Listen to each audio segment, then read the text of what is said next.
Oh, good evening, guys.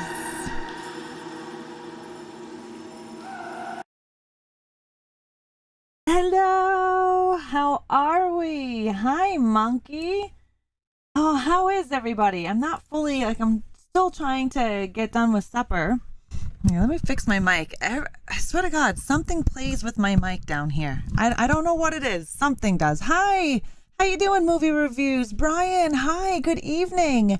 Make sure you guys are on live chat and not top chat. We're also live streaming over on Kick. If you guys are not familiar with Kick, it is a new streaming platform. So we are dual streaming. We're going to be discussing horror. It's Terror Tuesday, and I'm excited. I am definitely excited. How are you guys this evening? I hope everyone is doing good. I've got some news to announce here in a day or two, which I'm really, really excited for. I can't wait. I'm liking it, Brian. It's nice. It's new. Some of my downsides to Kick are no banning. You can't ban anybody as of right now. The lack of bot and moderation tools. However, everything else seems to be really good over there. Yeah, I might switch to Kick. Tablet likes it more. Really, monkey? You would think it would like YouTube.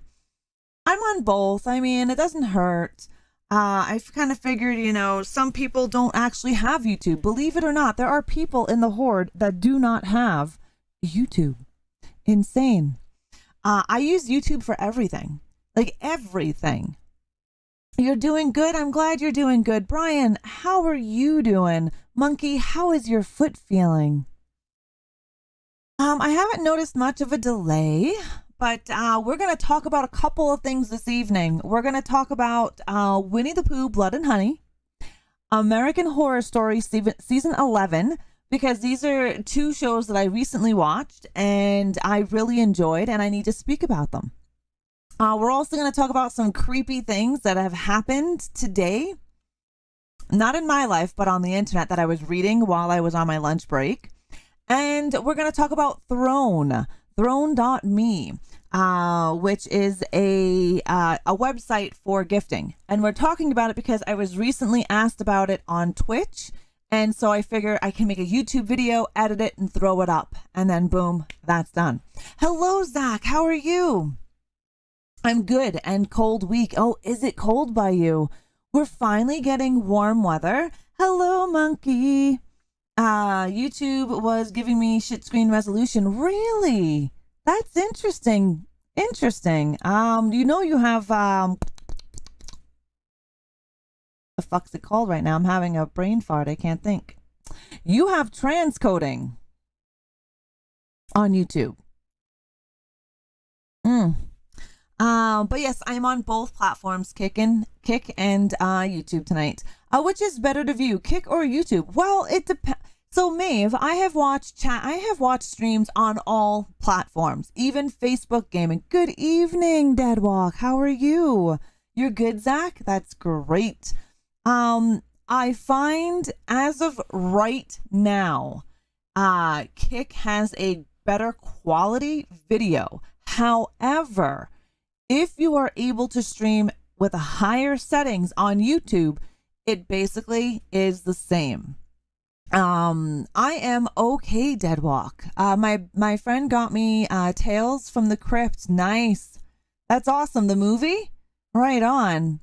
Hey, anywhere you guys want to be.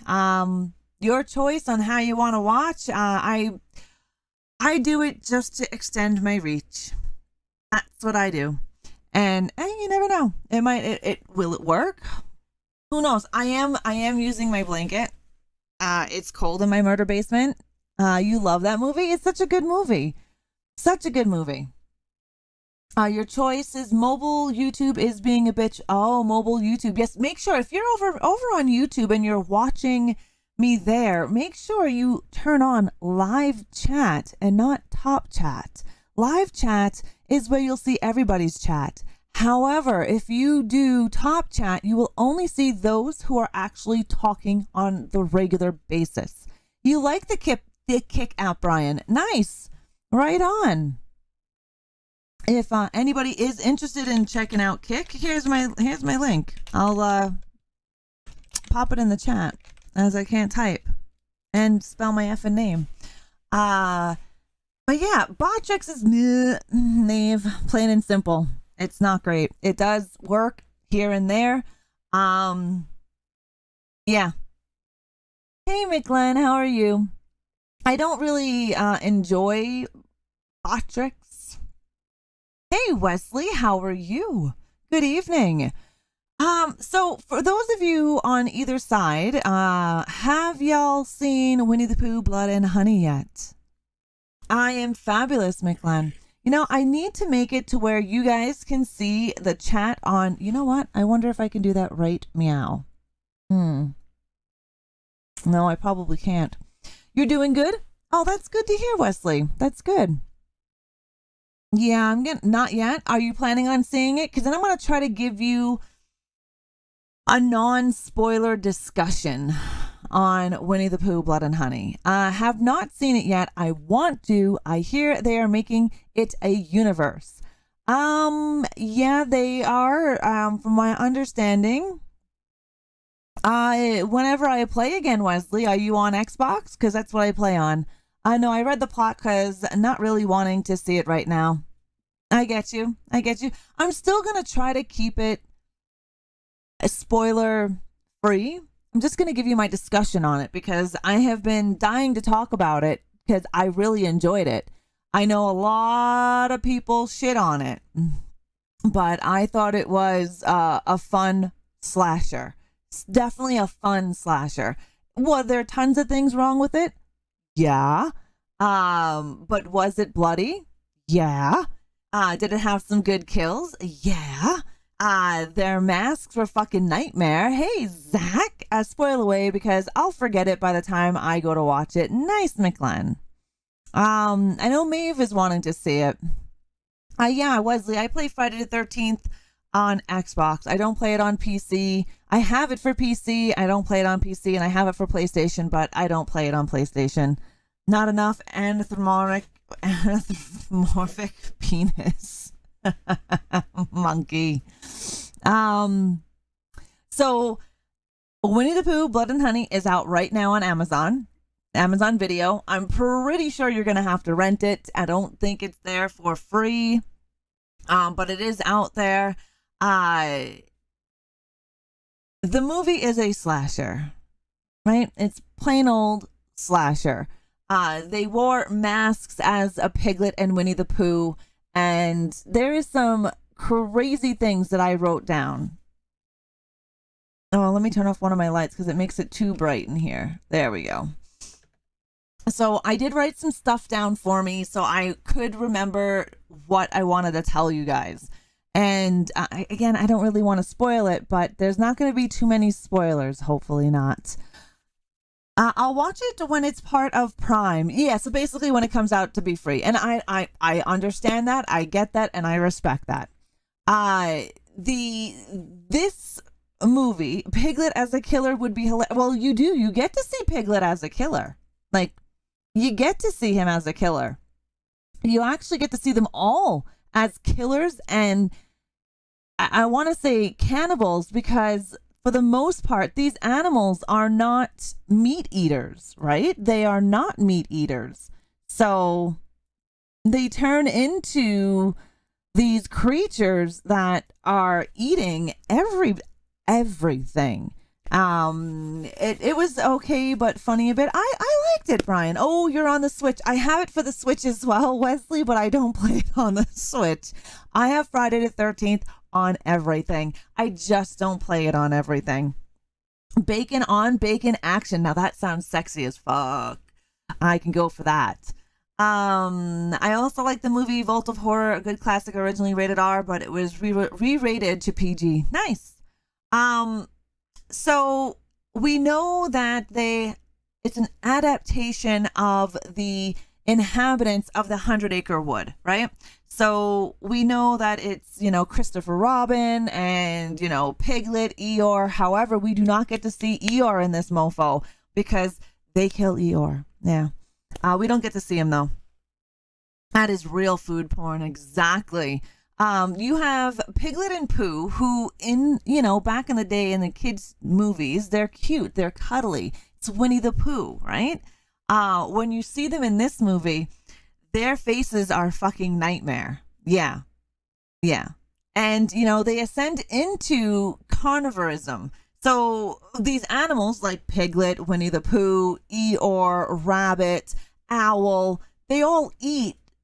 They're all herbivores. They eat plants and seeds. And owls maybe eat a little bit of meat because they probably go after mice and shit like that, right?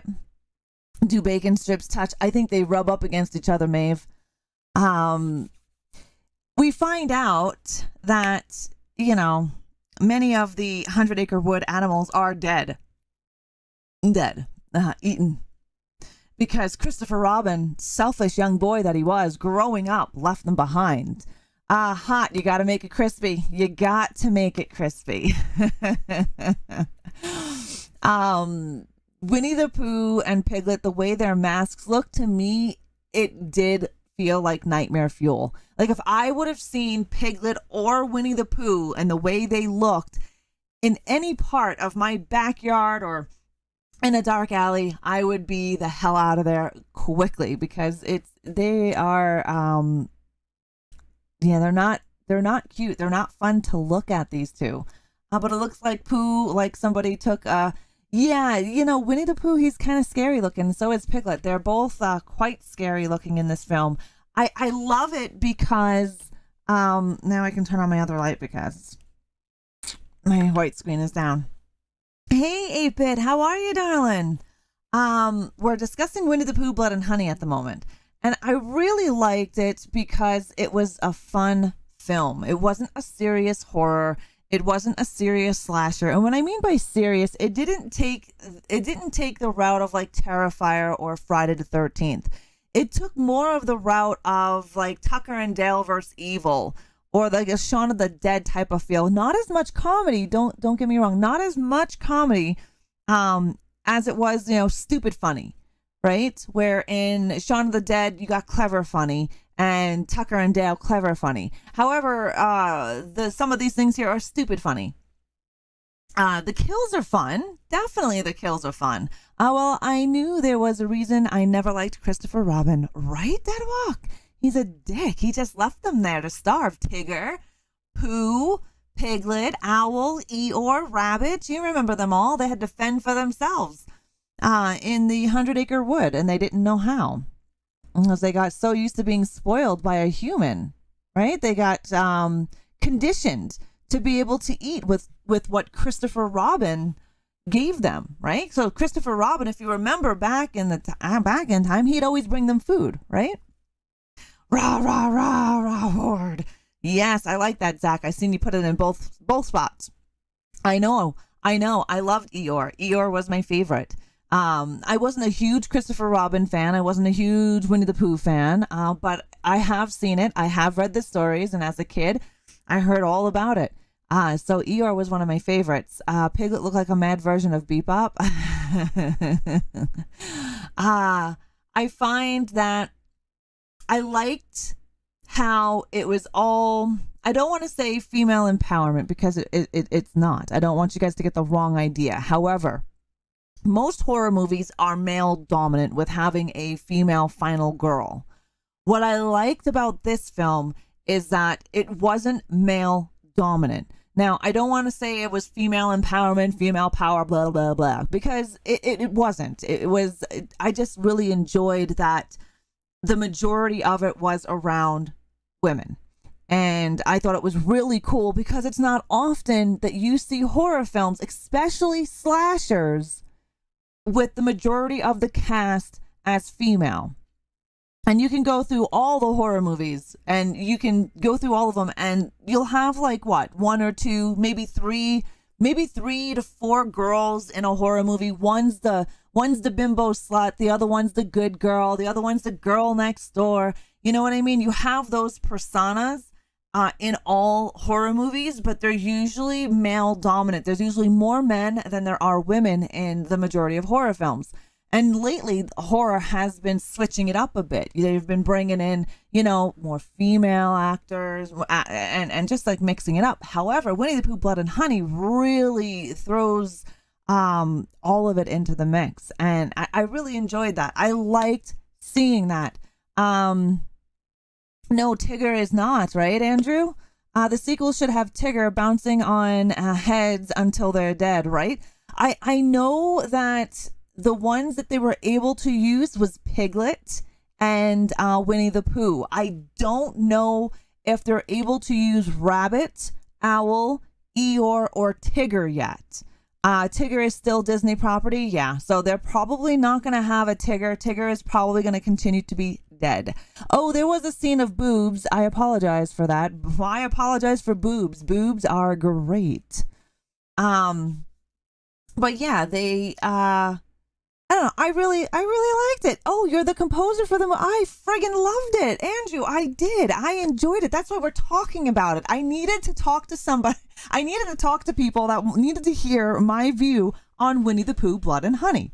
I enjoyed it. I love the fact, like I said, it was more female dominant than most slashers, because most slashers are male dominant. You've got your, your bimbo, your good girl, blah, blah, blah, but it's usually more male dominant when it comes to slashers, or when it comes to horror movies for that matter.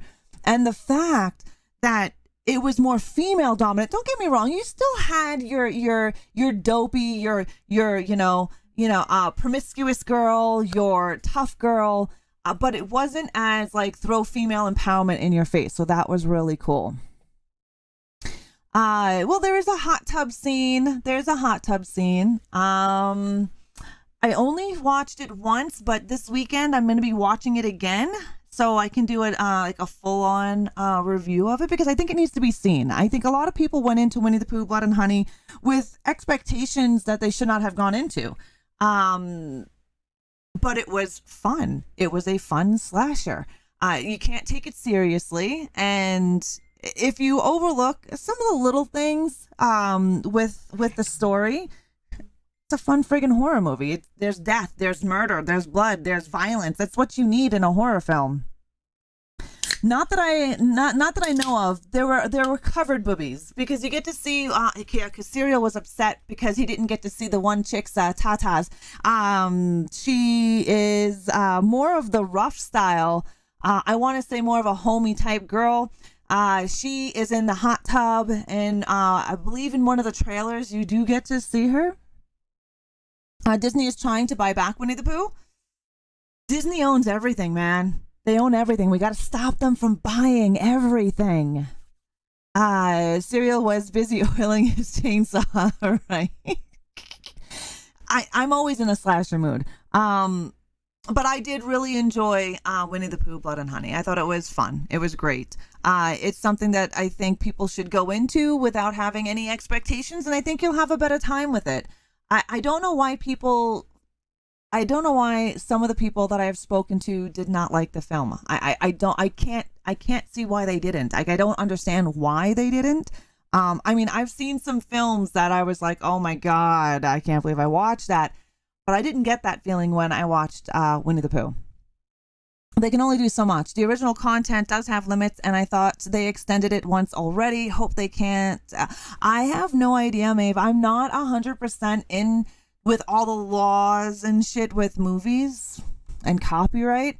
Night of the Living Dead, right, is out. It's public domain, but I still get dinged here on YouTube about it. Rude much. Kick didn't let me say hey. Oh, that's not nice. Kick. Disney tried to buy Godzilla, the comedy. Who owns Godzilla? I generally think our movie ended up being a lot of people's introduction to low budget slashers. Possibly, Andrew. I love, and if you're into low budget films, you must know Frank Henenlotter, Uncle Lloyd Kaufman in Trauma.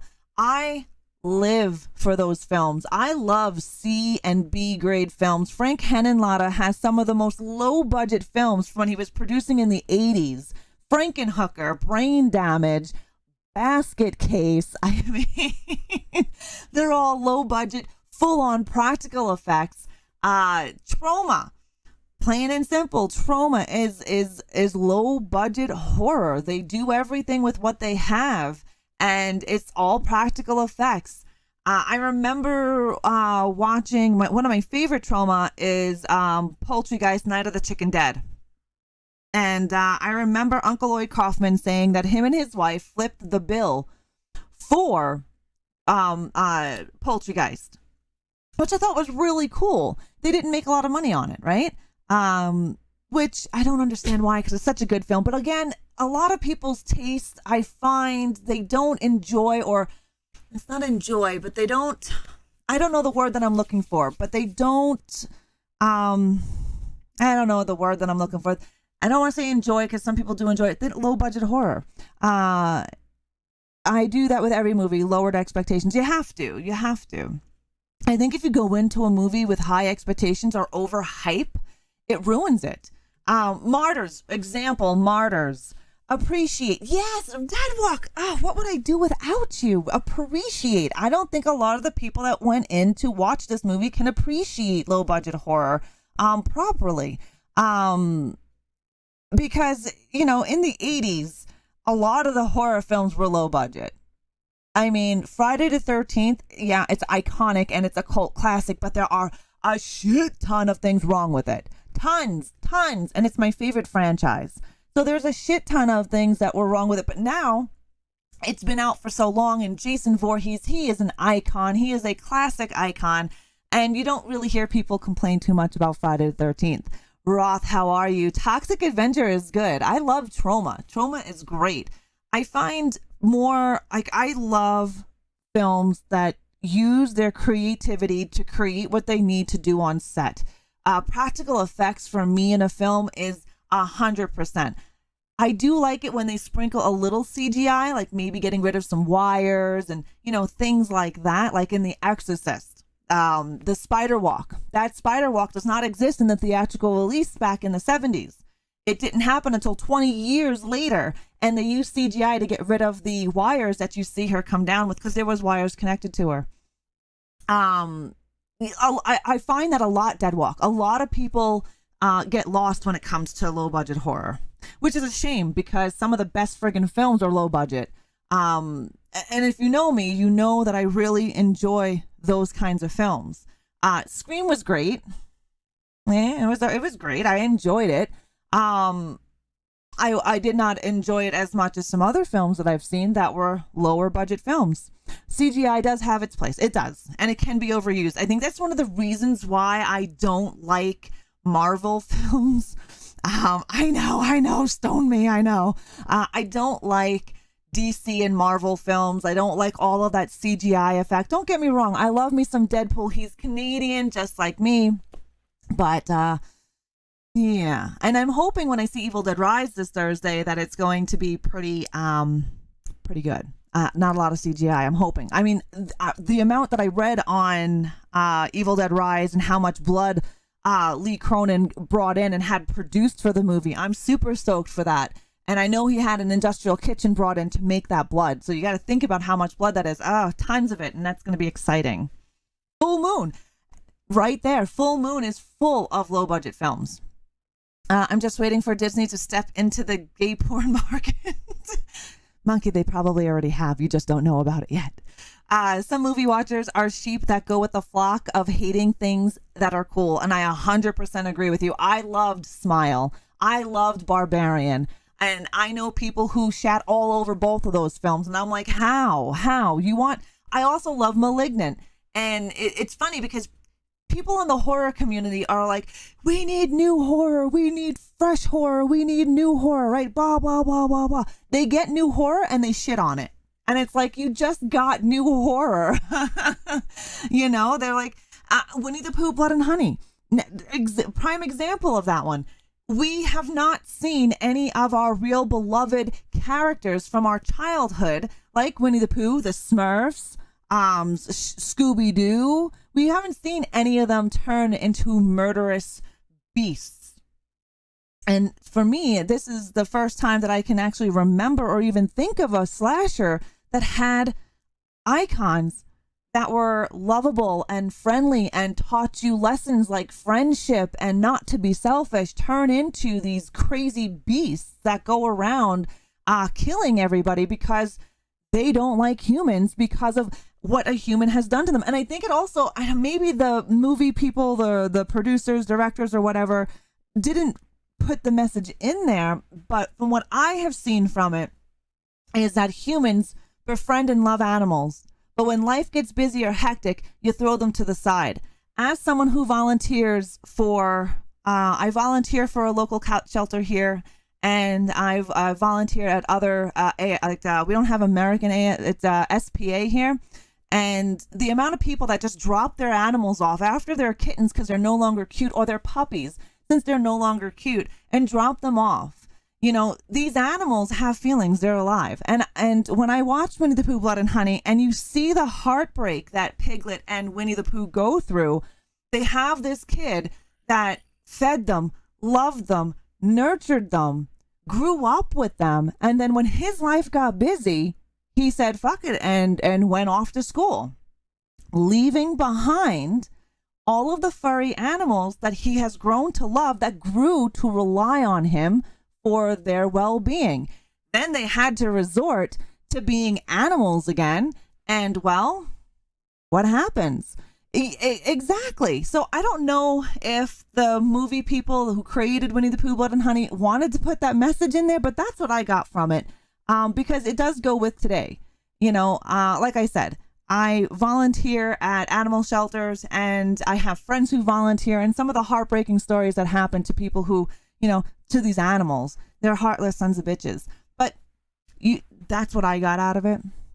I want to see Fred Flintstone lose his shit and kill everyone in Bedrock. Right? Oh, God. Yeah, the same people who, Dead Walk, same people who love Skinamarink. Yeah, a major theme is the movie is abandonment trauma. Yeah. See, and I got that when I watched it. And I got that in the beginning, right when, and it meant more to me for the animal side of things than the human side of things. Where when I first seen the opening, and it tells you about Winnie the Pooh and how they relied on Christopher Robin and yada yada, and then it gets dark, right? That's right there is where I was able to connect. Okay, so we have a human that loves something, a creature that can't fend for itself, and then basically tosses it in the garbage because their life gets busy. So that's kind of cool to know that you guys actually had that theme in mind when producing that film. I did cheer Dead Walk when my Heavy, excuse me, hold on. My husband Heavy, he's not a horror fan whatsoever, and I made him sit through Winnie the Pooh, Blood and Honey. He was giggling at parts of it, right? He didn't hate it, he didn't love it. He's not a horror fan by any means. And I'm sitting there and I'm like, good for Winnie the Pooh. Get that Christopher Robin. And he's like, how are you cheering for him? I'm like, because Christopher Robin left him, Piglet, everybody to go and live his happy life while these guys were abandoned, left to be on their own. And that is why I was cheering for Piglet and Winnie the Pooh. I mean, it's sad about Eeyore and the rest of the animals. But you do cheer for Piglet and Winnie the Pooh. And I tell you, they are nightmare fuel. When you look at them, I would definitely run the other way. Definitely. It won't be a lamp you have to rub to get your 3 wishes. But I am excited to see what the makers of Winnie the Pooh, Blood and Honey actually have for us down the road. I heard rumors about Mickey. Or, so I don't know. You never know. I was thinking about making a fan film on Leatherface when he was younger. Better that crappy ass Leatherface prequel. He's like 18 in this movie. I know the movie that you're talking about, Leatherface. It's not a movie for me. I've seen it, yes. But it's not for me. I am a very big, diehard Texas Chainsaw Massacre fan. I love Bubba.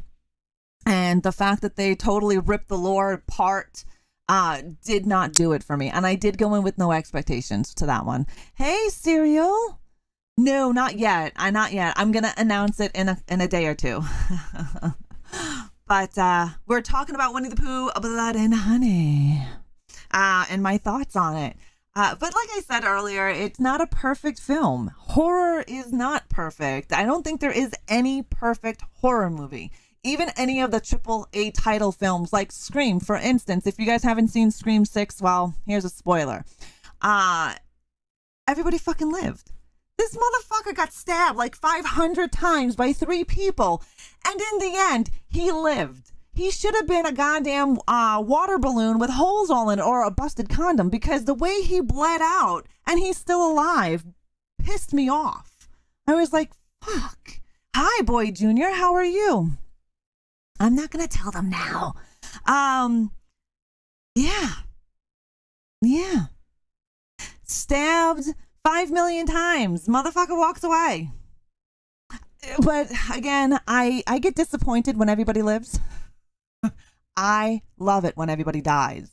I think somebody like Jason, somebody like Michael, somebody like Leatherface will not have any survivors. Like, if you were to bring that into IRL, you have a killer juggernaut. I'm sorry, I don't really give a shit who you are, how strong you are, or what your arsenal is. Everybody's dead. Everybody is dead.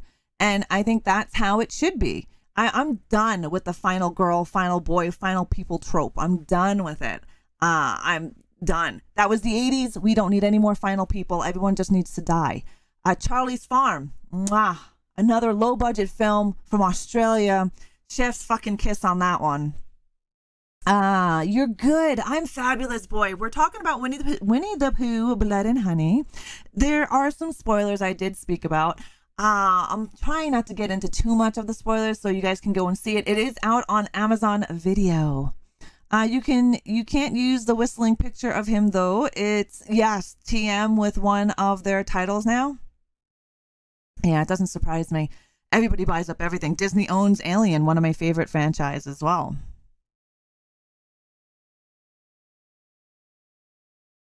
But if you haven't seen Winnie the Pooh, Blood and Honey, please go out and check it out. I think it's a fun film. It's definitely a fun film. I will be watching it again. Mitch, how are you? Scream bugs me because Sydney and her family seem to have pissed off just about everyone on the planet. Maybe Ghostface would be doing us a favor. Possibly, Mitch, possibly. The Alien Queen, the Xenomorph. Oh my God, could you imagine the Xenomorph as a fucking Disney princess? Ew. Of course, Andrew, of course. I really enjoyed the movie. Like I said, I enjoyed it. I'm excited to see what you guys do in the future. I think it's a fun film. I think everybody should watch it. Stabbed 1 million times and you live, one broken condom and your life is fucked. I mean, yay, children. Right, monkey? Definitely watch it, movie reviews. I would watch it. I don't like to tell people not to watch any movie because you always hear me say movies are artwork. Horror is art. It's somebody's idea that they created in their head and put out on film. Just like an artist gets an idea and uses their paint and paints on the friggin' canvas their idea, their inspiration, their creativity. A horror movie is the same thing, especially those low budget films, because they're making these films on very little money. Fan films, look at Womp Stomp Studios, right? Womp Stomp, they did Never Hike Alone in the Snow. They also worked on Jason Rising with Red Crow Films. There's tons of awesome independent filmmakers that are low budget, and you can tell their films aren't perfect. They're not beautiful. They're not, perfect, and that's not a bad thing. It just shows that their love for that genre or that chapter or that franchise, you can see it. And to me, it's really awesome to watch someone's art come to life. I know there are people out there that don't believe that movies of any kind are art, and it really is art. If you take a look at it, it's someone's creativity, imagination that they threw up on film. Just because it's not on a canvas, it's not spray painted on a wall or on your nails or in a tattoo, it's still a piece of art. And I don't ever tell people not to watch it because I may not like something, and it's not that I don't like it. the movie is just not for me, right? There's a movie that we recently watched, an independent film. Everybody loved it. Like, I heard rave reviews. Everybody loved it. I couldn't get into it. I turned it off within 20 minutes because I just could not get into it. And I always give a movie about 20 to 30 minute leeway. And if I can't get into it, if it just doesn't hit me right, I don't waste my time anymore. But I will never tell you not to watch it. That is why I am waiting. I know when I am in the right mindset, I will enjoy it. Take a couple of edibles, sit back and enjoy it. Just because it's not a damn banana taped to a wall, it's still art. Exactly, McGlenn. Exactly. Yeah, well, yeah. Like I said, not every movie is going to be for everybody. And I was saying earlier, Martyrs, the original, not the remake, because, yeah. Martyrs was so hyped that when I seen it, I thought it was beautifully done. Don't get me wrong. French horror, there's just something that hits differently with French horror. International horror in general, but French horror, it was so hyped that when I seen it, I was like, I don't understand what the hype's all about. And I didn't. It was a good movie. I think cinematically, it was gorgeous. I love the storyline. It did piss me off. There are many things in that movie that pissed me off. Not that the make of the movie, but what the actress did in the film.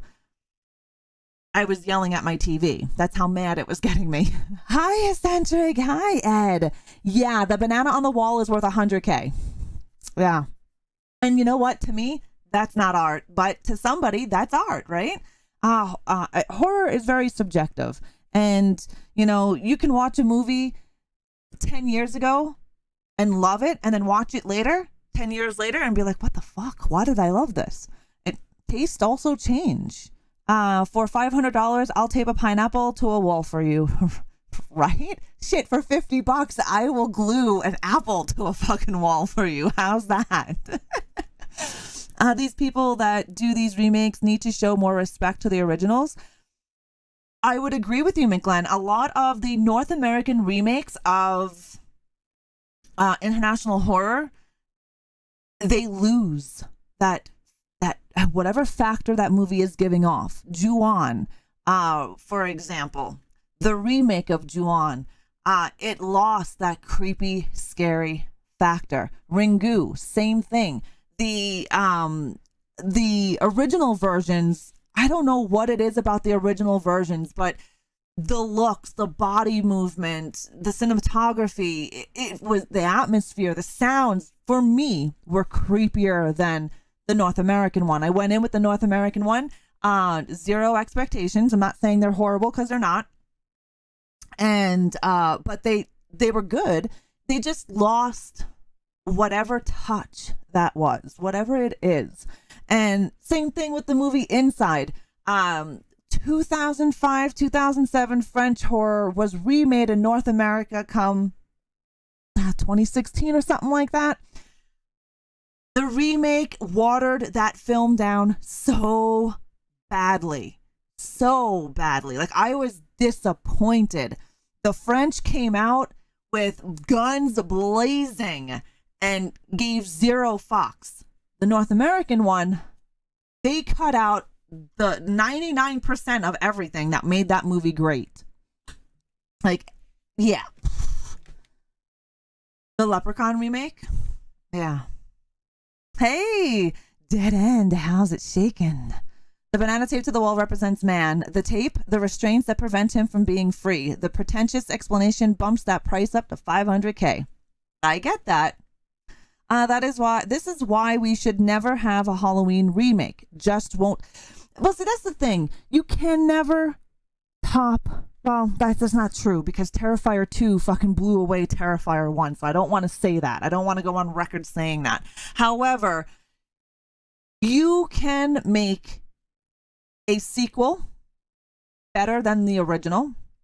You can make a remake or a reboot on the same level as the original. For example, Evil Dead, Fede Alvarez, compared to Evil Dead, Sam Raimi. Both were masterpieces. Both were fucking amazing. And I will tell you that 2013, I don't consider it a remake. It's more of like a reboot or an extension of the universe of Evil Dead. And I thought it was beautifully done. They fixed the whole movie in the third act. The ending? Yeah. No, I get that. I loved Terrifier 2. I loved it because it was gory. It was gorier than the first one. The kills were friggin' epic. I enjoyed it. However, the ending fell super flat for me. Well, that was one of my biggest gripes when I was talking about it a while back, was that the ending was very, it fell flat. I'm hoping that they do something in Terrifier 3. But most fail to make it on a level or better. I will agree with you, Deadwalk. Most do fail. We have the Halloween universe. I do not call it remakes. We have the Halloween universe. So we have the original convoluted timeline of Michael Myers, right? The first set. And then we have in 2018, the new universe. And in that universe, you have 3 films, right? You have 3 films in that universe. And 2 of those films are literally 1 star for me. 2018, and I can't even give stars to Halloween Ends. However, Halloween Kills, I did enjoy. It reminded me of part 2 of the original Halloween, because it was basically scene for scene, except for a little bit more of explosion, where we do have an explosion in part 2 of Halloween. We also have a frenzy mob going after somebody, which we have in the original part 2. And then we also have in, Halloween Kills. So I did enjoy Halloween Kills because it was literally scene for scene of the original Halloween 2. I would have to say I give that one about 5.5 stars on that one. However, Halloween Ends, I can't even rate it. Yeah. There is a horror movie series I want to make. It's 3 parts. The first one is a girl gets kidnapped, being held in the basement. The second one, she fights back, gets knocked out. The third one, she escapes. Do it, movie reviews. Don't let anything hold you back. If you can make it, go for it. A psycho shower scene, without that music that they played, nobody would have remembered it as much. That scene and that sound, just like Texas Chainsaw Massacre, that sound, the minute you hear that, where it came from. Even the scene, for example, in Scream 5. Is it Scream 5? Yeah, Scream 5. Yeah. The shower scene, that was ripped right from Psycho. Just change the sex without the sound. The last Hostel movie, yeah. Finally watched Halloween Ends. What's your thoughts on Halloween End, Deadwalk? Let's have the story in Russellville that doesn't feature Michael Myers. 10, we can branch the franchise without wrecking the Myers mythology. Very true. They could have expanded, you know what I mean? They could have expanded more on the Thorn. They could have done more than just remake. For me, again, like I said, that's a universe. That is not a remake. It's not even, I don't even count it as part of the original franchise. They're totally separate. Will I buy them? Yeah, because of the collection that I have, right? Physical media, I believe, is very, very important. And I need to get my hands on a physical copy of Winnie the Pooh, Blood and Honey. My mother said, if you have nothing nice to say, don't say it at all. Yeah, I feel you on that, Deadwalk. I definitely do. To this day, the sound of pull starting chainsaw is a little exciting. I agree. But you know that in the beginning of TCM, that screech sound and then the camera flash, doesn't matter where you are in the world, you hear that sound. The first thing that comes to you is Texas Chainsaw Massacre. You hear that, and if you've seen Psycho, that's where it came from, right? So it's iconic, just like Jason's mask, right? Or Michael's mask, for that matter, Ghostface. These are all iconic faces, all iconic masks. It's crazy how that became to be. Give me the reins. I can tie in all 3 fucking universes of the Halloween series and make sense of it. All I can make it to where she has both her daughter and her son, and it still makes sense. This effing writers are effing stupid. Yeah, I agree with you. They could have done more. We all know that in H2O of Halloween, she has a son. We also know she has a daughter. You know, why make her the grandma? Why make her Sarah Connor? And I say that because Texas Chainsaw Massacre 2022, you know, people shat on that one as well because they were like, well, Sally Hardesty was like Laurie Strode. Well, let me tell you something. Sally Hardesty's backstory is more believable than Jamie Lee Curtis's Laurie Strode's backstory. You know, Sally Hardesty went through some shit. She got away. She made herself into a fucking ranger. A ranger. That was her life. That was her living. She hunted people. So I can see her being more aggressive and, you know, strong. Laurie Strode was your girl next door who, boo-hoo-hoo, a killer attacked me, murdered all my friends, became an alcoholic, a shut-in. How does one go from an alcoholic shut-in, H2O, as you can go through the storyline, to Sarah Connor? Because that's what she was. She literally was Sarah Connor. And I know I get a lot of fanboys that will argue with me on it, but she literally is Sarah Connor. We see this in Sarah Connor. We see this in Ripley in Alien film. Yeah. What didn't you like about the new series of Halloween? Oh my God, I would need a whole friggin' stream to tell you what I did not like movie. 2018 was horrific. Like horrific. And there is, why is Streamloots on here? That just threw me off. It's just, I don't know. There's tons wrong with it. Dr. Loomis, this other doctor that they put in 2018, how this doctor worshipped Michael Myers on the level that he wanted to be a part of Michael. There was just a lot of shenanigans that I did not like throughout the whole thing. Halloween Ends, oh my Lord. They turned Michael Myers into a wuss in Ends. He needed help from this young boy that was being picked on and bullied. So Michael turned into, from the boogeyman, a creature of unstoppable death who creeped and scared you out because he hid in the shadows and stalked your ass, cold, calculated killer, into somebody who was weak and needed the help of a fucking mortal. Yeah, no, thank you. I just didn't like any of it. This might be a subject for the next YouTube chat. Yeah, you know what? Let's do that. Let's pin my Halloween chat and maybe I can get Serial Killer to come on and Serial and I can sit down and chat Halloween.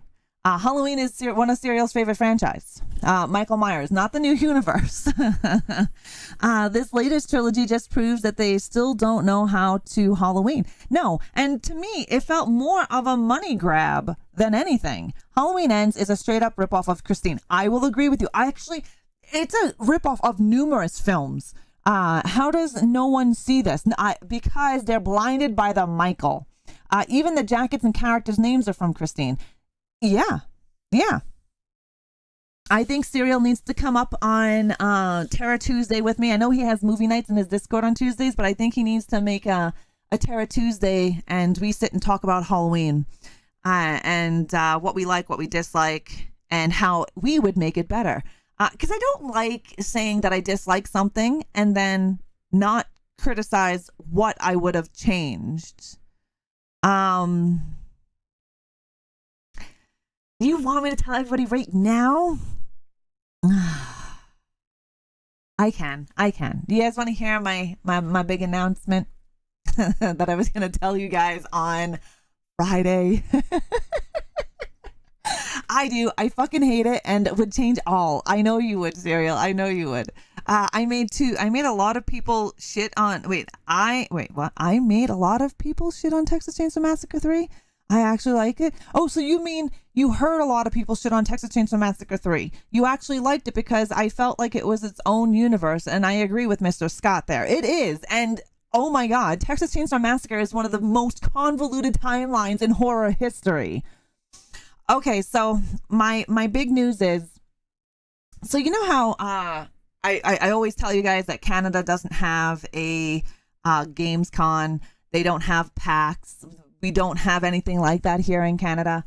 Well, we are now going to have, for this year, as of right now, just to see how it does, in Calgary, we will have our first ever GamesCon Canada. And I am a ambassador for it. So I applied and I was invited to stream at GamesCon Canada, as well as represent GamesCon on the horror side of things. And there's other news, but I will let other people speak their news. Yeah, thanks, Serial. So I will also have giveaways. So if you're in Canada or planning to come up to Canada for GamesCon, I will have passes for giveaways. And it's going to be exciting. It's my first time doing anything ever like this. I signed my contract today. Right? Thank you. McGlenn, it's going to be in Calgary, Canada. Calgary, Alberta, Canada. June, it's the weekend after the HorrorCon. So June 22nd and 23rd. Yeah. So thank you, Deadwalk. Thank you. I think it's going to be exciting. It's the first time I have done anything like this. I will be streaming with several other Twitch streamers, raising money for a charity here in Alberta. The money is, funds are going to a charity where they help children in orphanages play video games. They get consoles and games and accessories, and they get donated to children in need and in Alberta. So it's home based, which is really friggin' awesome. Congrats. Is it just for video games? It's for video games and tabletop games. So Warhammer is coming. They're having like an entire thing. I'm not set up to remember everything because I wasn't going to announce it until Friday. But anyway, every time Ross swears, more money goes to the charity, right? It is. Thank you. Thank you, freaking Oracle. I appreciate that. Thank you, Dead End.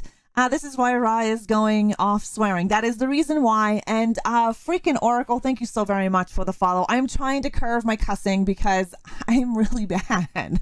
I love the F word. The F word loves me. But it is tabletop and video games. There is something also that will be announced there, but I can't speak about it yet. Right? Wait, you cuss? I know.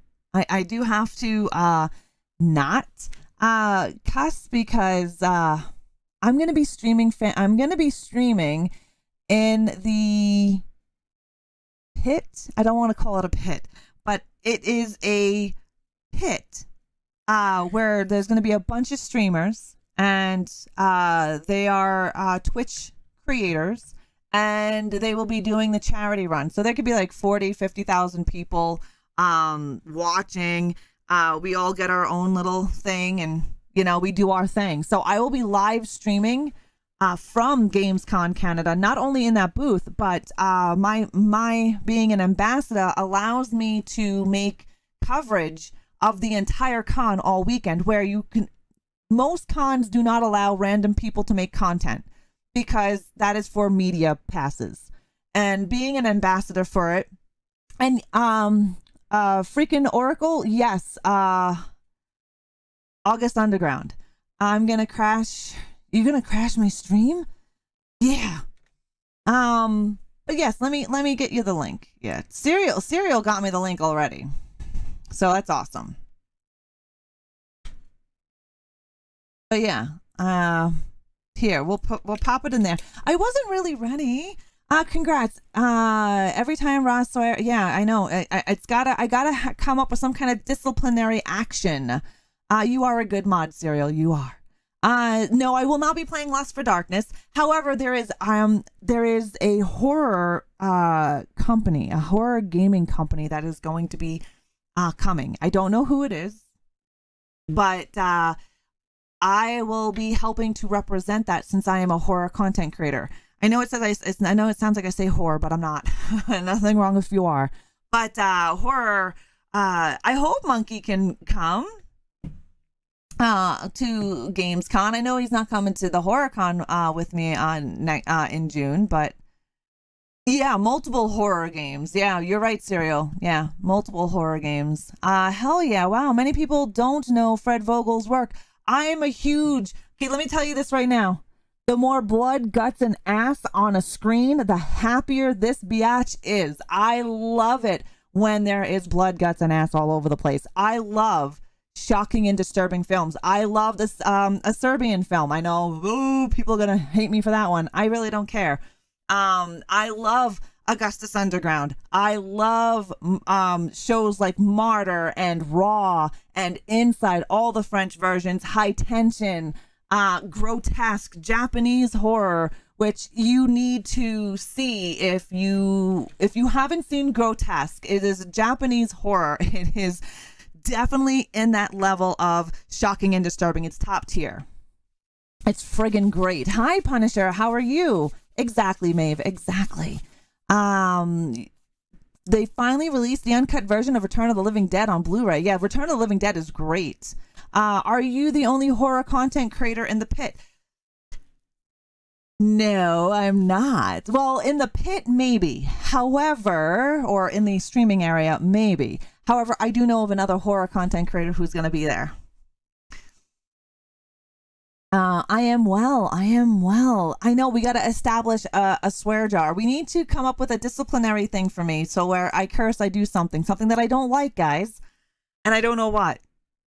Oh my goodness. We're being rated over on...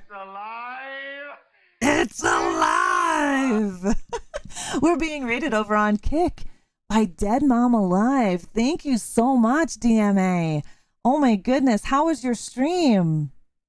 How was your stream? I hope it was as awesome as you are. We are chatting horror. How do you feel about electric shock? I hate it.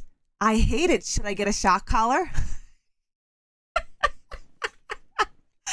I don't like it. But I wonder, could we get a shock collar that you guys can shock me with? I'd have to give it to one of my mods because I know the Horde. I know you would super torture me with that even if I did not cuss. I know. I seen what you guys do with my Streamloots cards. I'm glad you had an awesome raid, Dead Mom. An awesome stream. Thank you for the follow, Miss Ava. Thank you. Welcome to the crypt. Hello, Mika. How are you? Nasty jelly beans sound like the new wash. Ooh, I hate bean boozles. They're so gross. Yeah, don't give us that power. Yeah, so I'm going to have to find a punishment to help me curve my cursing because I'm really excited. I have never done anything like this in my entire life and in my entire streaming career. I've never been an ambassador for a game convention. And it's a pretty big gaming convention. I don't know if you guys clicked on that that link. But you know what? Let me show you. Let me switch. Let me show you something. Give me a second. Where is my... Oh, right there. All right. Hold on here. I need to lower this, get my chats over here so I can see y'all because I couldn't see y'all. All my shit was covering it. So, let me see. Can you guys see that? Yeah, you can. Perfect. See, I was going to have this all set up on Friday, and then you guys can see how pretty the whole site is. I wish we had more horror cons in the UK. You got to start making them. We did that here, Punisher. We did that here. And Dan, who is the head guy of the Calgary Horror Con, it started off small. And now it's like the hugest, amazing con in Canada for horror. My little city, which I'm not going to tell you where it is, but my little city has a tiny one, literally tiny. I think maybe 100 people that go to it before COVID. And then when COVID hit, killed everything. But it starts off with a group of people wanting to make it happen. You have a dream, you make it happen. You get people together, you get like-minded people together, you just build it, they will come. Is that the Field of Dreams, the Kevin Costner? You build it, they will come. If you want it, make it happen. Just like making a horror movie. You want to make a movie, make it happen. I know many, many, many, many, many people who make horror movies with just their cell phone. I'm doing good, Dead Mom. I was just sharing my really good news that I am going to be a ambassador for Canada's first GamesCon. And I'm really, really excited because Canada has not had anything like this. We do not have GamesCons. We do not have TwitchCons, PAX, you name it. We have one little show that's out east in Montreal called DreamHack, and that's more of a gaming developer con than it would be something like this. So I am now one of the ambassadors for GamesCon Canada. I will be live streaming from GamesCon Canada as well, and participating in the charity event. So you guys will be able to watch me live there. I'll also be making tons of content, and it's video games, board games, cosplay, esports, RPG programming, celebrities, toys, and a whole bunch more. So we have Warhammer, which is amazing. They're coming, and you can do the whole paint your thing and take it with you. Kevin Costner, if you show your ass, people will come. Exactly, Deadwalk. Exactly. You get what I'm saying? I could make a very scary shower scene with a cell phone. Exactly, McGlenn. So it's June 23rd and 24th and the 25th. So it's that weekend. The weekend before, you guys know, I will be at the HorrorCon creating content and volunteering at the HorrorCon. These are some of the things that are going to be here. There is going to be a sweet ass laser tag by Warhammer for 40,000.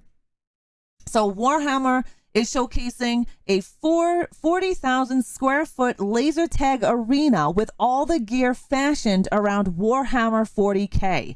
After adding your day or all access weekend pass, you can add it to this weekend's experience to your cart. That is going to be friggin' cool. And they also have a paint and take. So Warhammer is offering a free experience called Paint and Take, where attendees are provided free Warhammer miniatures and instructions on various painting styles from industry experts. That is cool in itself.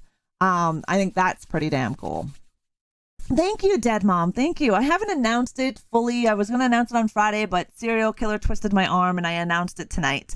But I will be going into full depth on Friday. You'll also see it on my social media, but you guys get to hear about it right now. Nerdgasm. Yeah, McGlenn. I'm excited because I definitely would like to do the paint and take. Sorry, we're switching from truck to house. Don't even be sorry. They also have a very big cosplay competition coming. And when I say that, I'll show you the special guests that are being there, and I'll show you the cosplay people. If you're into cosplay, you will know these faces and these names when I tell you. TGS Esports is going to be there. If you know anything about esports, they're a production company that will be running their esports competition throughout the weekend, which will be on the mega stage. They also have some celebrities here. Now, we know this guy. He has been in numerous films. These are his films. The Mummy is one of my favorites, and The Mummy Returns. I love those two films. We're going to have Claire Kramer. She is the official host of the GCC. She played Glory on Buffy the Vampire Slayer TV, if you have seen that. As a Jesus rum dispenser. Yes, I could run around with my chainsaw. Yes, you could, because Serial has a actual replica that he built. I don't know, did you show it to everybody at Serial? And then you're going to have Jason Acevedo and Real Smith, which is another awesome guest. We also have all of the tournament schedule here. So MSI, esports schedules coming soon for Fortnite, Valorant, Fall Guys. You've got tabletop games, so Warhammer's going to be there, Magic the Gathering, Commander, Yu-Gi-Oh! I don't know, it's not my thing. Code name, tour name. Then you're going to have like the mega stage. I'm definitely going to have to look at, these are their sponsors right here. Street Fighter, but not the video. Yeah. There's going to be some other stuff that I can't speak about. Not yet, at least. You can find these guys on all social media. So if you're Canadian and you want to make the trip out to Calgary, or if you live in Alberta and want to make the ride out to Calgary, make sure you stay tuned to my social media and my live streams, because I will be giving away 12 all access passes. So make sure you are watching, especially if you're in Canada and you want to make it over here to Alberta. I think it's going to be an awesome time because it is the first one. It's never been done here. Never. And I will have 12 fucking passes. Yeah. Oh, God damn it, Siri. You made me curse. You made me curse. Yes, we'll have 12 all access passes that I will be giving away. And I mean, if you're in the States, you can enter, but you would have to come to Calgary. I don't have a clip command. That reminds me of Jay and Silent Bob, the clit commander. I said clip, but it sounded like I said clit. The Warhammer stuff and HORDE are some highlights other than Raw, of course. Right? I thought it was pretty cool. I'm really excited. There's going to be more to come. There's going to be vendors. There's going to be more announcements. As of right now, those are the only announcements that they have made, but there is going to be more announcements. And there we go. My Stream Deck has been acting a fool. Seriously. Dead Center, welcome to the crypt. Thank you for that follow. Thank you. If you missed my earlier chit chat, which you probably have, please go out and see Winnie the Pooh, Blood and Honey. It's a very fun slasher film. I know my Stream Deck is a deek. Doesn't like me. It doesn't like me. I liked Winnie the Pooh, Blood and Honey. I know a lot of people, not a lot of people. I know some people who did not like it or did not care for it. However, I think it's a film that you should go and see. I think it's fun. And yeah, you might as well bring your pussy monkey, because then Timon can hang out with us in the hotel room. Yeah. On that note, that I introduced you guys to Gamescom Canada, I will also be holding a fundraiser. Yeah. A fundraiser to raise funds for me to go to Calgary. And we're going to have, you know how we like our metal cocks here, right? And I'm not talking about like a metal rooster.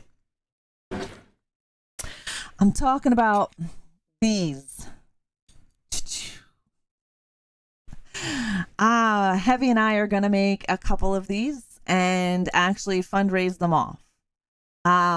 They would be custom painted, and you get your very own. I know 2 people who have these. There's only 2 people in the world that have one of the custom ones done. I do, Monkey, I do. Movie reviews, Monkey's Pussy, Timon. I know you guys have a dirty mind. Do you know Pussycat? You guys have a dirty fucking mind. It's not me. You're the ones minds are in the goddamn gutter. Oh my God, Dahi, thank you so much for your 14 months as in the Leviathan. Thank you, Dahi. Boners for days. Commemorative custom cocks, exactly.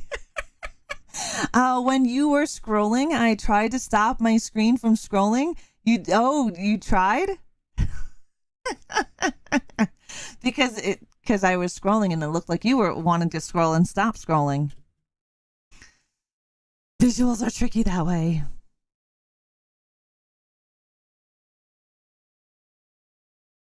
Oh, I think Heavy is home from his motorcycle ride. But yeah, we'll be doing some fundraising. There'll be some t-shirts, some stickers, some movies that I will be fundraising and auctioning off. I've had some stuff donated to me to help me with the cause from a few independent filmmakers, and I'm trying to think what else. I wasn't ready to announce it, so I'm trying to off the top of my head, because I don't have my stuff in front of me because I write it down in a book. I have 3. What the hell is Chico doing up there?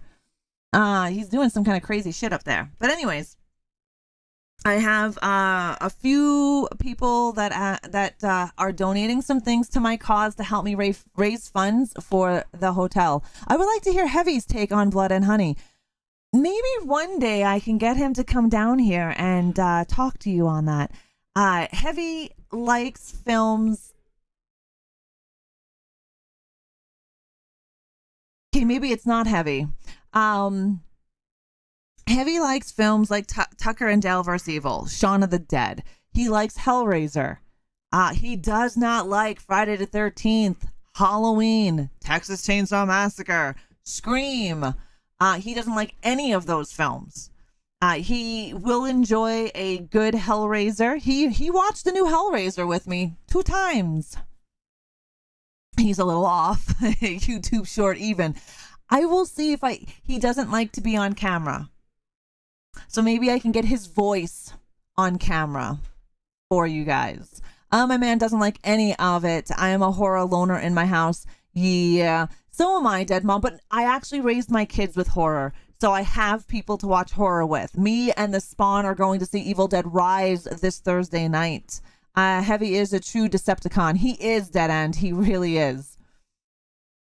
Rod told me the other day, so trying to figure out what to do with Timon. Most hotels will allow animals, so that would be cool. I get the camera shyness. Yeah, he doesn't like pictures either. You have no idea. You have no idea. Just to get a family photo done, I've got to bribe them. I raised mine with horror, but they don't live near me. I'm lucky because my youngest still lives with me, but not for long. She's moving to British Columbia, which is a province away from me. It's a province away. It is about a 13 to 15 hour drive. So she is going to be moving in June to BC. So I will lose my horror buddy. Not too happy about that. It really is hard to get over. Definitely. I still hate it and I'm very uncomfortable. Well, you do it really well, Serial. I'm proud of you for getting over that. My kids are on the West Coast. That's hard. My Spawn will be on the full West Coast, British Columbia. So she'll be about 13 to 15 hour drive from me. She'll be on Vancouver Island. And about an hour and change flight, or depending on which way you're going. So we won't be seeing many horror movies together. But we are going to see our last horror movie together, and that is going to be Evil Dead Rise. I've introduced her to Evil Dead franchise a while back, and she enjoyed it. Yeah, she is, Dahi. Yeah. She was supposed to go in April, but she changed her mind so she can stock away a little bit more money. She's getting so grown. She opened up her own bank account. She opened up her own tax-free savings account. She also has an everyday savings account. She applied for a student credit card. She's going to be looking at universities, and I'm like, ugh, she grew up too quick. I know, Dead Mom. She turned 19. In my mind, she's still 2, but not much you can do about that. Anybody here watch American Horror Story season 11? That's awesome. 19 is such a great age. It really is. It is and it isn't, Mika. When she was younger, she was all about mom. All about mom. Always wanted to hang out with me. Always wanted to watch horror movies with me. And I always started her off with Frankenstein, Bela Lugosi's Dracula. That I started her off on the Universal and Hammer horror because not as much Hammer horror because it was. But the Universals, Abbott and Costello meets Frankenstein. I started her off on those black and whites, very no blood, no gore, no boobies. There is a new season. Well, it's not new. It's been out for a while. It's season 11. She grew up watching Creature from the Black Lagoon. Mind you, she loved Undercover Brother. We introduced her to Undercover Brother. I can't remember how old she was. I want to say she was, 10. And she loved that movie so much, she wore out the DVD. Yeah. If you've never seen Undercover Brother, please do yourself the goddamn favor and go and watch it. You thought you were caught up. Where did you last see? Like 1984? I think 1984 is like number 9 in the series. They have season 10, which is a half a season for one, and then it goes into this weird alien shit in part of season 2 of season 10. Yeah, it's some strange shit. But I do want to discuss American Horror Story season 11. That motherfucker hit me in the feels, man. My balls itch. There's heavy. I stopped watching American Horror Story. It's so hit or miss. It is, Mika. I'm going to tell you, I did not care for several of the seasons. I didn't. Some of them were just meh for me. But I work from home Mondays and Fridays, and I always play things in the background. So because I build spreadsheets, I build things, right? So I utilize my TV and I watch things. And so I haven't seen past 1984. And so I decided to watch 9. I can only get through the first season of 10. Yeah, I'm not interested in that, Mika, unless she dies violently and bloody. I know that sounds like I'm an asshole, but I don't like anything Kardashian. Not one thing about them. Fake, money hungry, disgusting humans. I can't even get onto that topic. But I will not watch it unless, again, she is violently murdered and blood, guts, and ass on the screen, because that's the only way that I would watch it. It's the same thing with, I know Paris Hilton has changed. I understand that, but I'm still stuck in that old Paris Hilton. I love it when she fucking dies in House of Wax remake. Yeah, well, anybody would. They're fake. Like, I mean, come on. They make them perfectly, right? Yeah, I don't like the K's either. A waste of any form of media. I agree, McGlenn. I agree 100%. But I did see the new season that's coming. Yeah, the remake of House of Wax, not the original. And I do love it when there's actors and actresses I dislike and they die violently in a movie. I'm just like, yes. Same thing with Tara Reid. I don't care for Tara Reid either. And she dies in a movie that I fucking love. So that's great. That's great when she got murderized in that. Yes, it was Dahi. Tara Reid dies. She does, and it's in Charlie's Farm. I fucking love Charlie's Farm.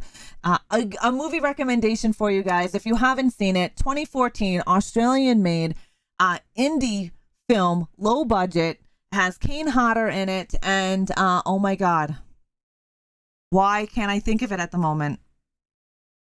Bill Moseley and Kane Hodder are in Charlie's Farm, and if you haven't seen it, you will thank me later when you go and watch it. And now we just need to get Brie Larson into a slasher film. Yeah, you do, Mitch. Definitely. Paris Hilton is also killed in Supernatural episode. Ooh, I don't remember that one. Yeah, we have the same taste in kill these stupid bitches in these horror films. Definitely. But she was stabbed in the head, so should have lived. No.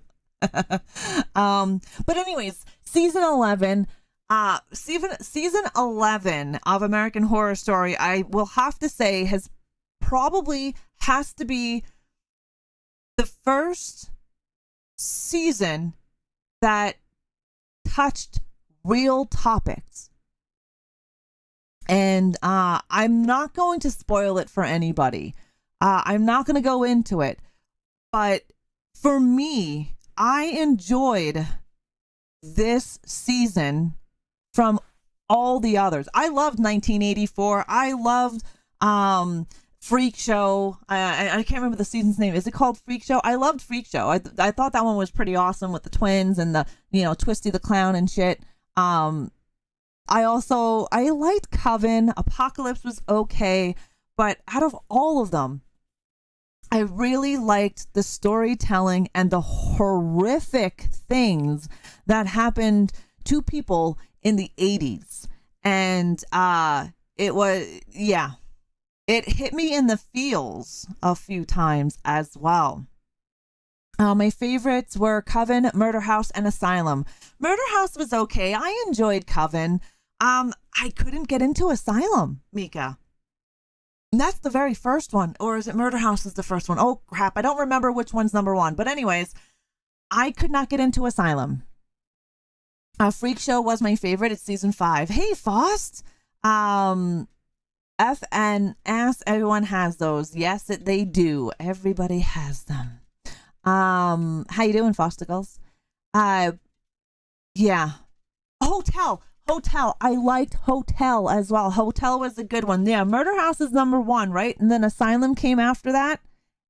I'm trying to think in the order. But anyways, season 11, I feel I really liked it. I really enjoyed it. It's about a serial killer. It's about the 80s. It's about gay men, or gay culture, from the 80s. It's got a lot of like realistic horror, and it just hit differently than the other seasons. Yes, I did make my announcement, Fosticles. I am a ambassador for our very first GamesCon Canada. Fuck you, bot. I will be announcing it on Friday. For anyone who has missed it, it will be announced on Friday. I will actually be prepared to announce it on Friday. Mr. Serial Killer twisted my arm tonight because he is going to come on Terror Tuesday or one of these days, and we're going to sit here and chat about Halloween. Thank you, Mika. Thank you. It's our first one in Canada. I will make you. No. Nope. Yeah, it's our very first GameCon. We don't have GamesCons here. So it's the first one ever. And it's in Calgary, and it's happening in June. It's going to be exciting. I'm hoping that it does so very well that we have it every year. We do not have anything like that here, which sucks because we have a gaming environment in Canada. We have people who game. Serial and I were just discussing the market of gamers the other day on the phone, where I think he said 80% of the Canadian children game. So there is gaming here, but we don't have anything like PAX or TwitchCon or any of them. We're getting our very first one in June, so that is going to be awesome. Yeah, right, Monkey? Right? Serial be lying. Yeah, 80% of our lazy fuckers play games. But anyways, back to American Horror Story season 11. I found growing up in the 80s and seeing the pandemic of the 80s, I would have to say this season definitely hit. I found it more horrific than any other season in the American Horror Story chapters. Nice. They're starting to clean 30th. Yes. That means I'll be able to ride my motorcycle soon. But go out, watch it. Let me know what you think. It is gory. There are some parts that I was like, oh my God, I can't believe that's happening. I'm not going to spoil any of it. I know it's a newer season, but I don't remember the year it came out. And I don't know if it's a 2022 episode or it's not 2023. No, it's not 2023. The weird alien shit happened in the second half of season 10. I couldn't get into it. How old is my oldest? She's 26. Yeah, she's 26. I had to think for a second. Her birthday just passed. That is my oldest. My youngest is 19. I know, I'm super old. Yeah, the bot is a bitch. Of course, Canadians game. We just don't sit around playing marbles with beavers and moose. Exactly, Micklan. Exactly. Micklan, how far are you away from... Where are you again? Are you out east? I find a lot of the Horde who are Canadian are out east. I only know 4 people who are in Alberta. 5 people who are in Alberta. Nova Scotia. Okay, yeah, I knew you were out there. Very cool. Oh, Serial. She Kratos. She's coming to the Calgary HorrorCon for the weekend. Bird beef. Exactly. Bird beef is good. But yes, go watch American Horror Story season 11 and get back to me. I binged it in 2 days. I binged it. Hi, Clins. How are you? Well, welcome. Thank you very much for chilling. I greatly appreciate it. But yeah. She Kratos, she messaged me all excited and shit. She's like, I'm coming to the HorrorCon. She got the VIP passes, so she'll be there on Friday. I will be at the HorrorCon, as well as a serial killer will be at the HorrorCon. We'll be there all weekend. We have the Killer Clowns from Outer Space coming. Yeah, it's going to be great. We have a lot of people coming, actually. It's going to be a good time at the HorrorCon. We get to do our social shit. Yes, we do. That we do. That's happening in June, and then so is GameCon Canada is happening the weekend after. So for 2 weekends, I won't be home. But at least at the GamesCon, I will be live streaming.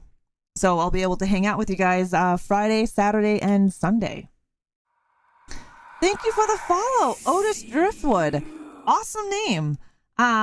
Are you a fan of zombie films or only of the Devil's Rejects franchise? Or I should say House of a Thousand Corpse franchise. I missed it. What do you mean you missed it? Who got tickets for what? Oh, She Kratos. She lives in Edmonton. The last time I said you looked like you were in your 20s. You did. I will be a busy bish. Yeah, busy. But it'll be fun. It'll be worth it. I'll be exhausted because I probably won't sleep either weekend. That's the last time it happened as well. I didn't sleep. The last time I went to HorrorCon, Monkey Van Meowerton was trying to raise the dead and other demonic shit while he was sleeping. And then I had insomnia that whole weekend. So I watched horror movies while I listened to Monkey summon demons in his sleep. Yeah, because Monkey and I shared a room, right? And we had a fucking blast. I had a blast last year at the HorrorCon. Even though I didn't sleep, it was still a great time.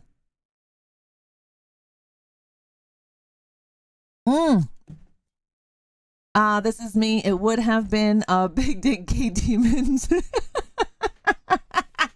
I'm sure it would have been, Monkey. Thankfully, no demons were raised.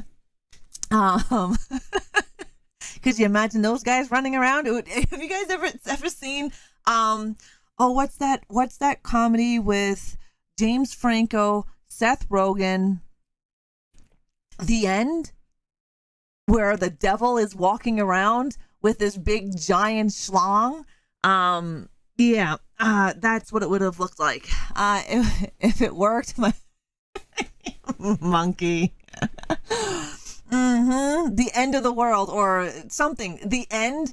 I don't know. Anyways, it's got this big giant devil that comes up from hell, and he's got this giant schlong, and it's fucking hilarious. I cursed again. I'm trying, guys. I'm trying. Yeah. I want to know if anybody does watch American Horror Story season 11. I would love to chat about it. I'd like to see what you guys thought of it. To me, I found it was, I think, the best chapter in the American Horror Story franchise, just because it touches real horror, like real life horror of the 80s. And I think that's the scariest, is real life horror over any horror movie. It just, it definitely hit differently than the other ones. Kids in Dance and Bills. Oh, yeah, Kids in Dance. That's expensive. I swear whenever something jump scares me, I do. You've heard me. Like Hobo Joe. And, Hobo Joe got me good. Blood Wash. If you guys haven't played Blood Wash, please go and play it. It's a great game. Yeah, Kids in Dance and Bills. That is a horror story. Yeah, I know that one, Fost. We used to do that as kids. That used to be a thing as kids. Or put your fingers in your mouth and say truck. I don't know if you remembered that. Demonologist got me a couple times as well. Remind me never to invite Monkey to a hotel. He was born on a pirate ship. Yeah. Yeah, that was definitely a good one. Blood Wash. Oh, and check out Raj's short about Hobo Joe. Oh my God, Hobo Joe. You gotta remind me, Deadwalk, to put that in as a clip as we have hot on Twitch when we do live streaming on Twitch on Saturdays and Monday evenings. If you type in exclamation point HAWT when I'm live on Twitch, it will pop up a video of me having my very first ever ghost pepper jelly bean. You literally see me question my entire life in one short clip. It was horrific on every level. I did not like it. I almost died. Well, that's what I'm saying. I almost died. It felt like I was dying. I could feel my body decide, my soul lifting out of me when I ate that jelly bean. Yeah, it was a near-death experience, definitely. I couldn't breathe because it was so hot. Like when I went to inhale, it was like, it cut it all off. Oh my, I'm so sorry for it.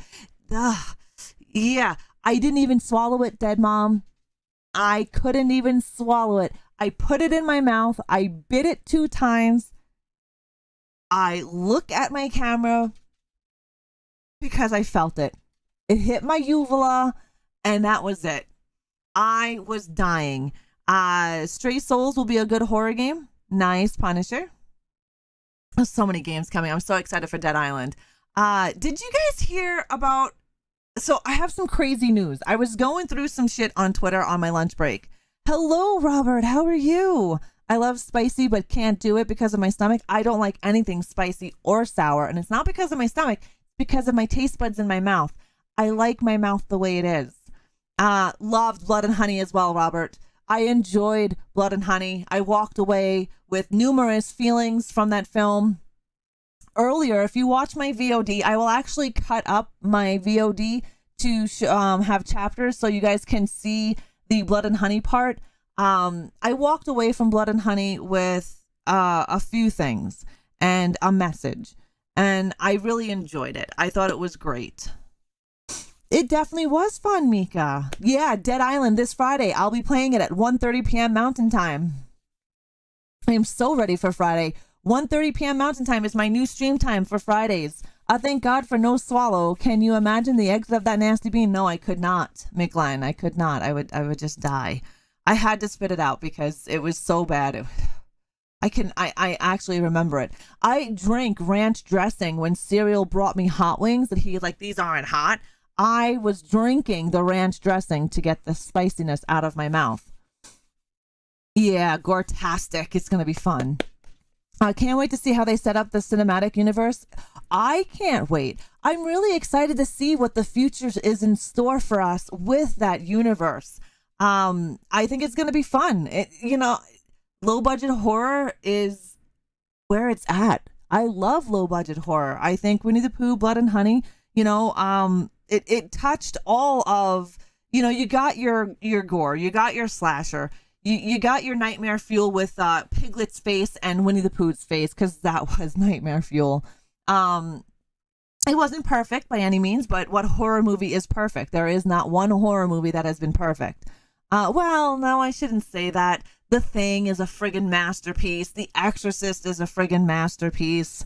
So I really can't say all horror movies. She looked like she was going to die. Yes, I thought I was going to die. Those nachos and that friggin' jalapeno that was in there, yeah.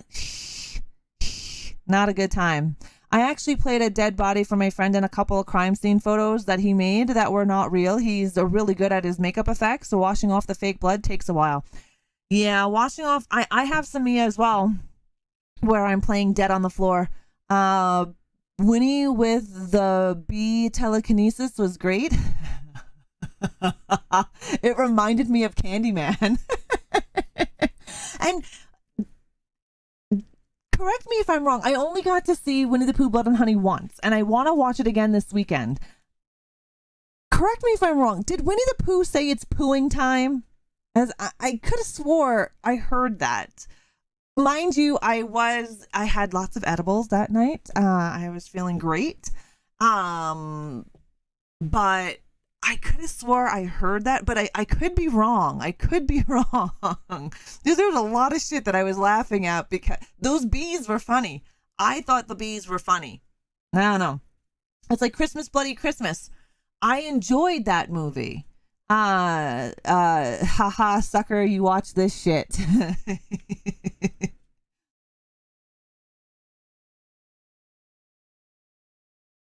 Right? I will rewatch it another couple of times and then I will go over it because I like doing that. I'm probably going to add it to my CCOH podcast where I do my deep dives. I only remember him saying you left. I remember you left. I remember that. I can eat sour stuff, but I can't eat spicy stuff. Some spicy stuff, yes, it's not. Yeah, I don't eat anything spicy.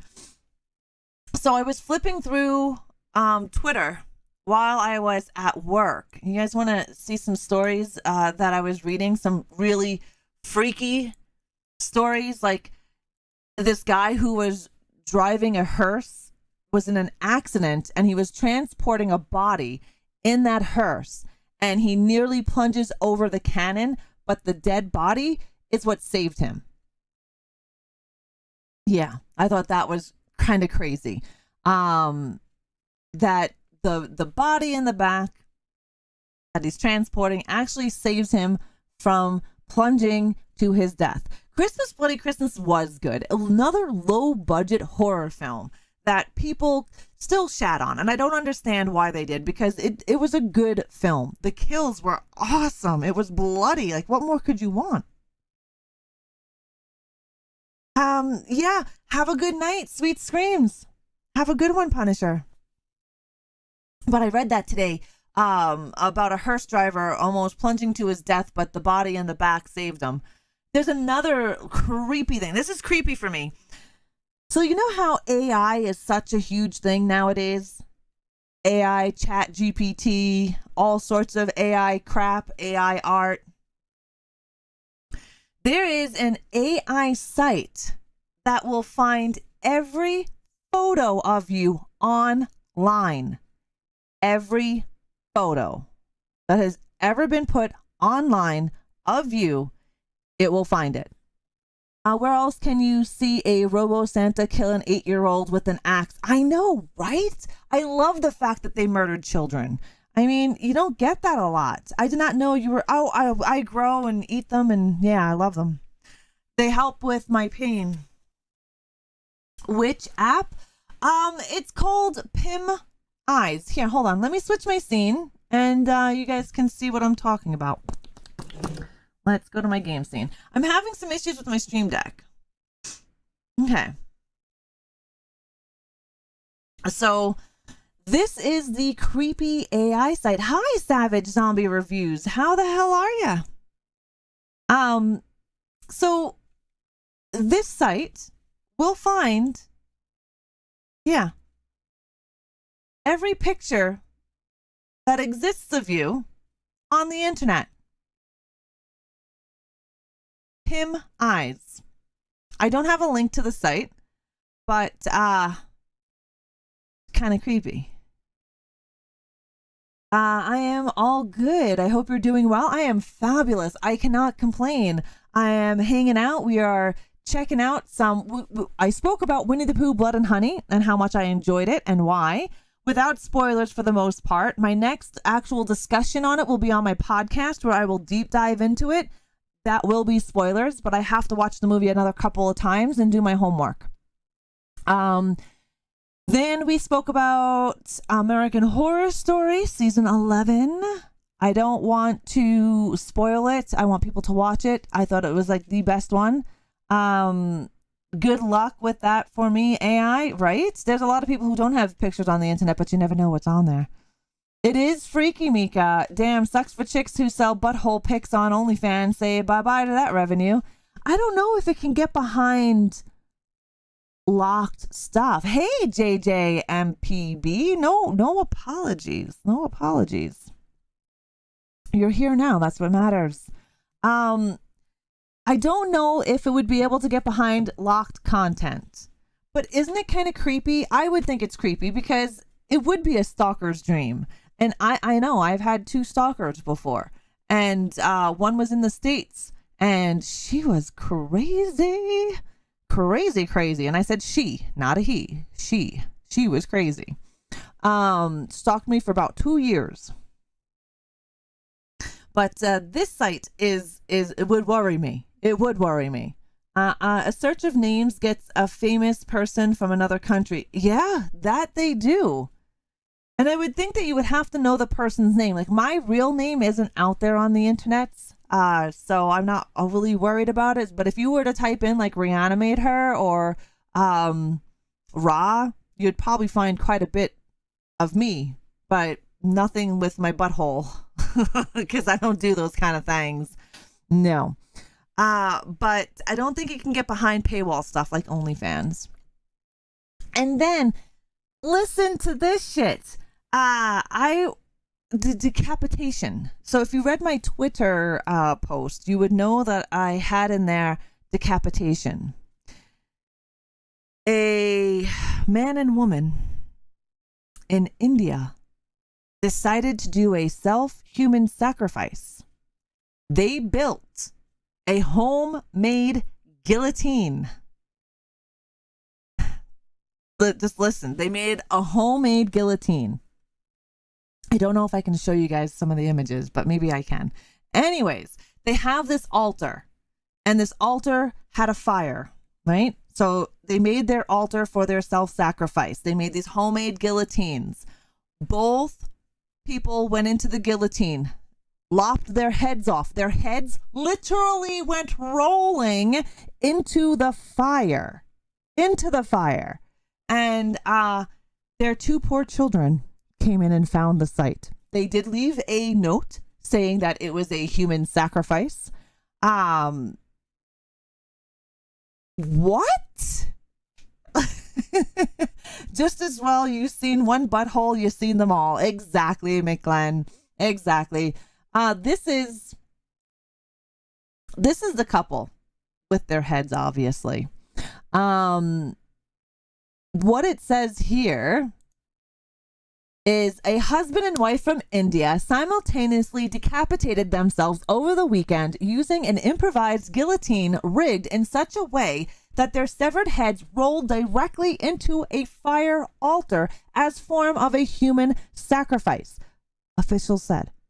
Farmer, oh, Jesus Christ, I'm not going to say their names.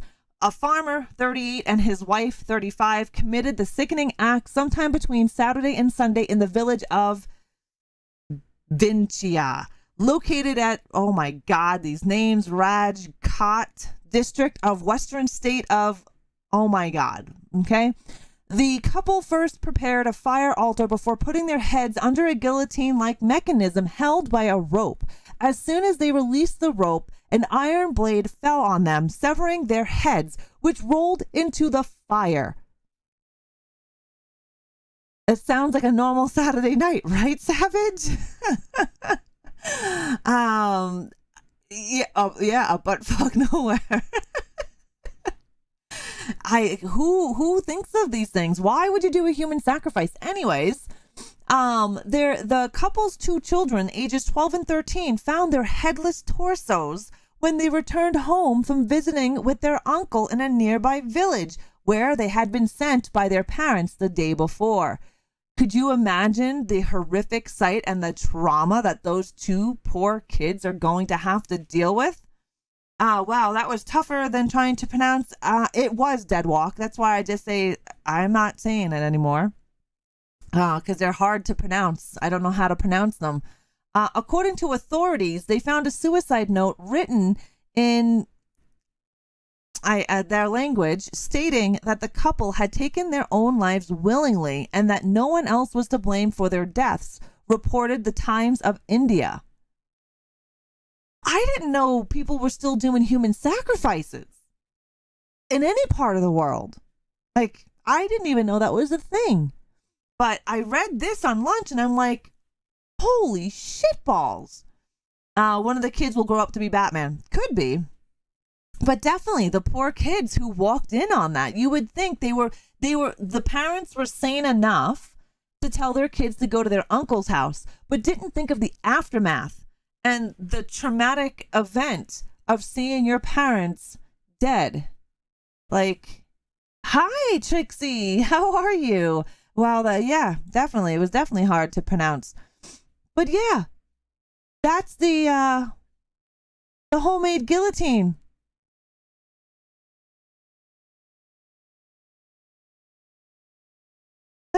Very, very sad, but a very WTF story. Yeah. Oh, yeah. You got to feel for the children. I mean, 12 and 13. That's what they said their ages were. 12 and 13. Um, yeah. I didn't even know that they were still doing human sacrificing anywhere in the world. It doesn't occur to me that they would be doing human sacrificing. You know what I mean? It's no longer like the 80s. Oh, you're doing good. You're so happy to find me here. Well, thank you, Trixie. You jumped into the Discord, right? And came in with Mima. Horrible things for them to go through. It is definitely horrible things for them to go through. I was, like I said, I was just scrolling through Twitter. I wasn't doom scrolling. I always look at certain things on Twitter because they always have fucked up stories, and I just like reading fucked up stuff. Well, it's nice to see you here, Trixies. It's nice to see you. I'm glad you're doing well. But yeah, I thought that was pretty effed up. I was like, oh my god. It's not something that you hear about. It's like cannibalism. It's not something that you would open up the newspaper and start reading and be like, oh yeah, just another day, you know? Human sacrifice. I didn't even think that was a thing anymore. Make sure I close all these down here. Oh, I didn't even know I had both my things playing. Yeah, I had both videos playing at the same time. You're hungry? Let's not talk about food. Every time I see Texas Chainsaw Massacre, it makes me hungry. Because I love barbecue. I had a really good supper. I made spaghetti and meatballs with garlic toast with cheese on it, and it was delicious. But I do not use red sauce. I make a garlic butter sauce instead of the red sauce. I live in Texas, so barbecue is a weekend thing most of the time. That's really, really, really nice. I love barbecue. You can see Canadians barbecuing in -20, -30 weather Celsius. We've done it. I just wouldn't do any barbecuing in -40. Yeah, chicken quesadillas for supper. Chicken quesadillas are awesome. I love quesadillas. I like burritos as well. Burritos are one of my favorite foods. But I don't care for corn tortillas. And I can only have corn tortillas. Maybe it's because the ones that I get are not the greatest. But yeah. You need to get some Texas. I love barbecue. I feel you, Savage. I'd love to go down to Texas. I would. It's warm there. And I can ride my motorcycle all year round. You can't cook to save your life? Oh, my grandparents taught me how to cook ever since I was little. I have barbecued deer steak in a snowstorm while drinking a beer. That is delicious, Micklen. Oh yeah, we've barbecued. My back deck turns into an extra refrigerator, right? In the winter. I live in a very cold place in Canada in the winter. We have winter for about 7 to 8 months, and my deck becomes a extra walk-in freezer. We put things that you would put in the freezer outside. I don't have to worry about animals because it's too cold outside. Motherfuckers are hibernating. I also work on a video game called Disgusting Scenes and Horror Movies. Nice. I feel you. I'm in Alberta. I'm in Canada. I'm so far away from Texas. I want to take a trip to Kingsland, Texas, so I can go to the Sawyer House. That's a restaurant, and spend the night at the gas station. I definitely have several friends that have gone there. Camp Facer is one of them. Pretty cool. It's a pretty cool site. Definitely something that would be on my bucket list. Oh, our winters are no joke, Mika. It's not that it's the snow. It's the cold. -30, -40, -50 Celsius. That shit is cold. You take a pot of hot boiling water and you just chuck it into the air, it turns into steam. There is no anything. You saw my ice spider webs. I like to say we have ice spiders. We don't really have ice spiders, and no, there are not spiders that can stand the cold.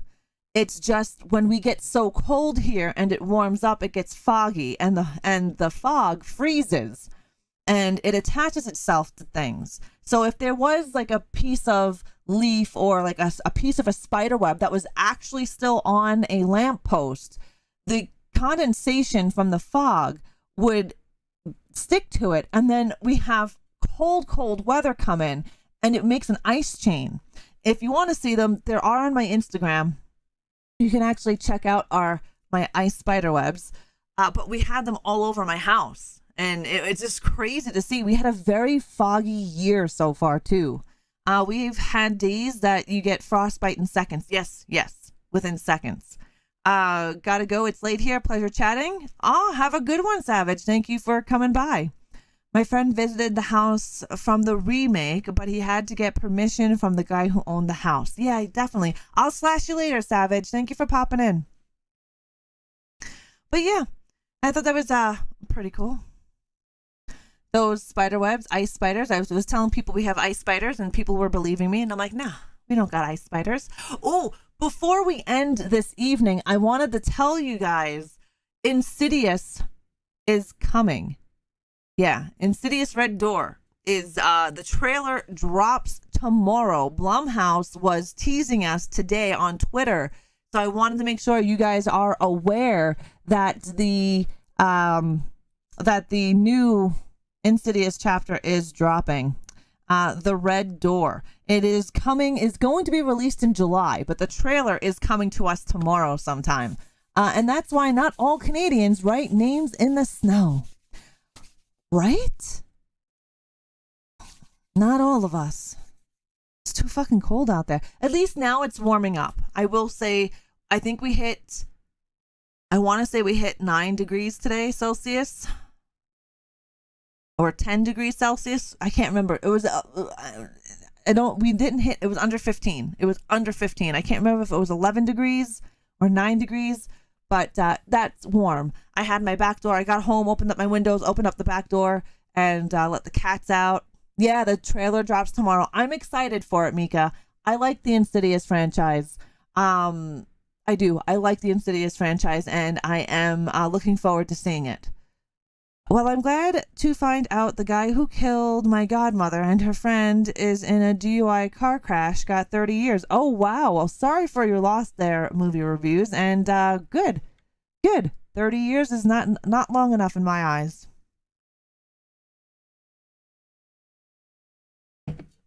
But yeah, we are going to head out. I thank you guys for hanging out with me. Dead Mom, thank you for the raid over on Kick. I greatly appreciate that. And if you guys enjoyed this live video over on YouTube, make sure you hit that like button. Yeah, we're going to be gaming this weekend. So Friday is my new schedule start. Friday at 1:30 p.m. Mountain Time. We'll be everywhere at that time. We will be playing Dead Island. We will be getting red-eyed in Dead Island. Movie night for Thursday night is moved. I'm going to try to do a 4:30 movie night for you guys, but if not, we're going to move it to Friday. Every Thursday night in our Discord, we watch horror movies together as a community.